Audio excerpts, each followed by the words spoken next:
तो Hamas, Houthi या Hezbollah, इस वक्त इजराइल से लेकर अमेरिका और दुनिया के कई देशों के लिए जो संगठन दहशत और परेशानी का सबब हैं, उन सब का ईरान से कनेक्शन है।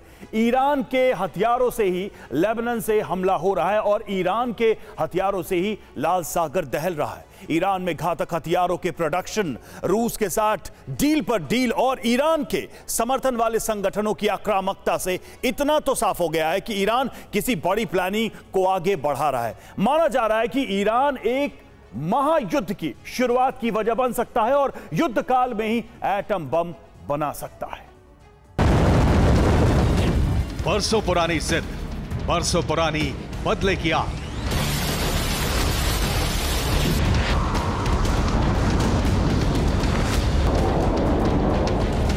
और अपने सबसे बड़े दुश्मन को मात देने का ख्वाब शायद ऐसे ही किसी धमाके से पूरा करेगा ईरान।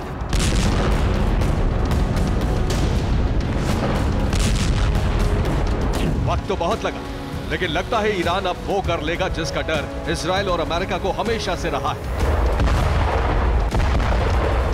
पिछले 2 सालों से दुनिया में ऐसे हालात बने हैं कि अब ईरान अकेला नहीं बल्कि शक्तिशाली देशों का पार्टनर बन चुका है।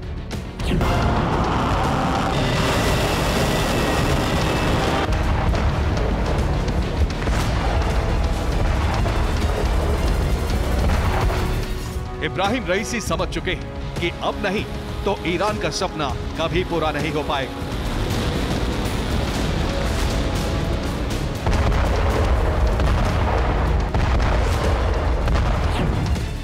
पुतिन और जिनपिंग से दोस्ती के बाद इब्राहिम रईसी अब ईरान को सिर्फ परमाणु शक्ति वाला देश ही नहीं बल्कि दुनिया में बड़े बड़े युद्ध में जीत हासिल करने वाला एक शक्तिशाली मुल्क बनाना चाहते हैं।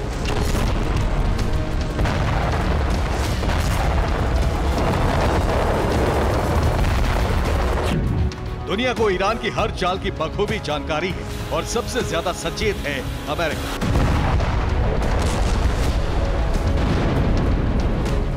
अमेरिका के एक पूर्व राजदूत ने दावा किया है कि ईरान दुनिया के लिए बेहद खतरनाक देश बन चुका है। ईरान विश्व व्यवस्था के लिए सबसे बड़ा खतरा है। ईरान दुनिया के कई देशों में युद्ध कराना चाहता है। ईरान की वजह से युद्ध की शुरुआत इजराइल से हो सकती है।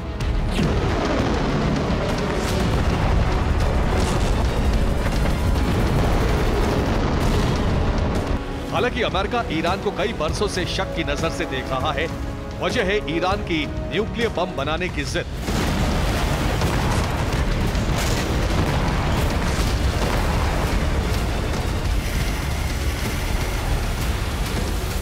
लेकिन अब दुनिया के सामने कई ऐसी वजह हैं जिससे साबित हो जाता है कि ईरान भविष्य में एक बड़े युद्ध की तैयारी कर रहा है।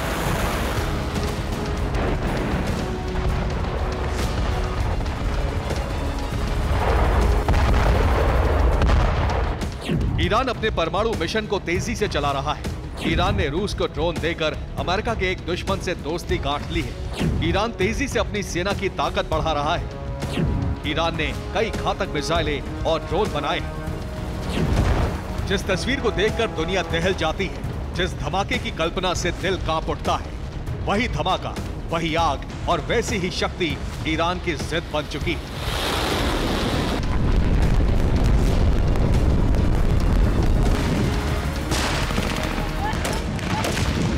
हमास को ताकतवर बनाना, हिजबुल्लाह को हथियार देकर इजराइल पर हमला करवाना और फिर हूती के जरिए रेड सी में अमेरिका समेत कई देशों को उलझाना।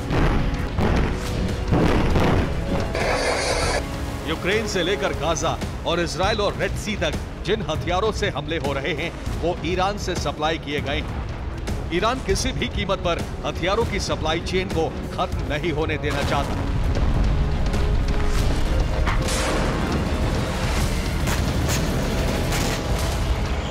सीरिया में सैयद राजी मुसावी की मौत के बाद ईरान ने बिना देर लगाए हथियारों और कोऑर्डिनेशन के लिए जिम्मेदारी तय कर दी।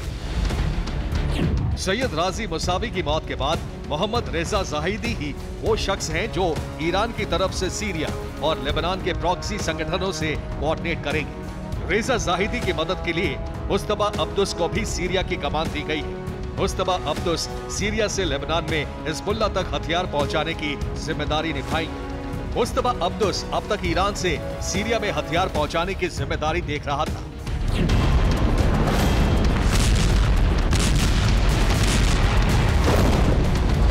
अमेरिका की पूर्व राजदूत की चेतावनी के मुताबिक ईरान ने रूस और चीन की शह पर अमेरिका से बदला लेने की जो प्लानिंग की है उसकी शुरुआत इजराइल से होगी।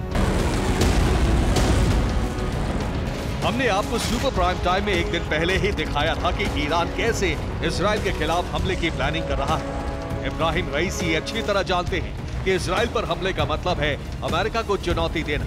ईरान ने अमेरिका से लड़ने की भी मुकम्मल तैयारी की है।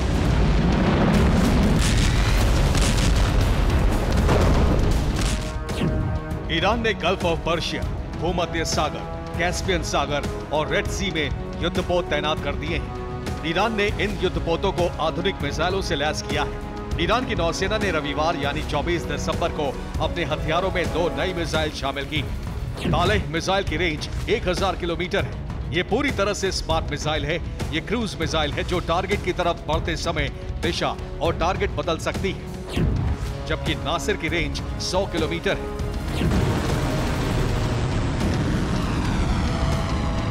रक्षा विशेषज्ञों के मुताबिक ईरान की कोशिश दुनिया को कई महीनों तक युद्ध के किसी न किसी मोर्चे पर उलझाए रखने की है, खास तौर से अमेरिका को। ईरान इस बीच अपने न्यूक्लियर मिशन को पूरा कर सकता है।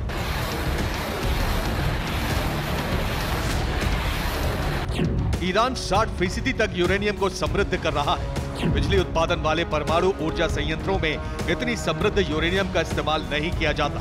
परमाणु हथियारों के लिए 90% शुद्धता वाले यूरेनियम की आवश्यकता होती है। IAEA की सैद्धांतिक परिभाषा के अनुसार अगर ईरान ऐसे ही यूरेनियम को समृद्ध करता रहा तो वो 3 परमाणु बम बना सकता है।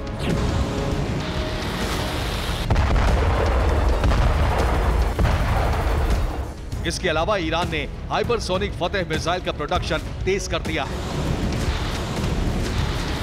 आर्टिफिशियल इंटेलिजेंस तकनीक से लैस ड्रोन और मिसाइलों का प्रोडक्शन तेज किया गया है। अरब में कई स्ट्रैटेजिक पॉइंट पर मिसाइलों की तैनाती की गई है। रूस भी लगातार ईरान की मदद कर रहा है। ईरान ने रूस से फाइटर जेट और हेलीकॉप्टर खरीदने की डील फाइनल की है। ईरान को रूस से सुखोई 35 लड़ाकू जेट और हेलीकॉप्टरों की सप्लाई शुरू होने वाली है। इसके साथ ही ईरान ने प्रतिबंधों से बचने के लिए रूस से अपनी करेंसी में व्यापार शुरू करने का समझौता किया है। ईरान जो कर रहा है उससे ईरानी नीयत का साफ पता चलता है। यही वजह है कि कई वॉर एक्सपर्ट ईरान को भविष्य के लिए बेहद खतरनाक देश मान रहे हैं।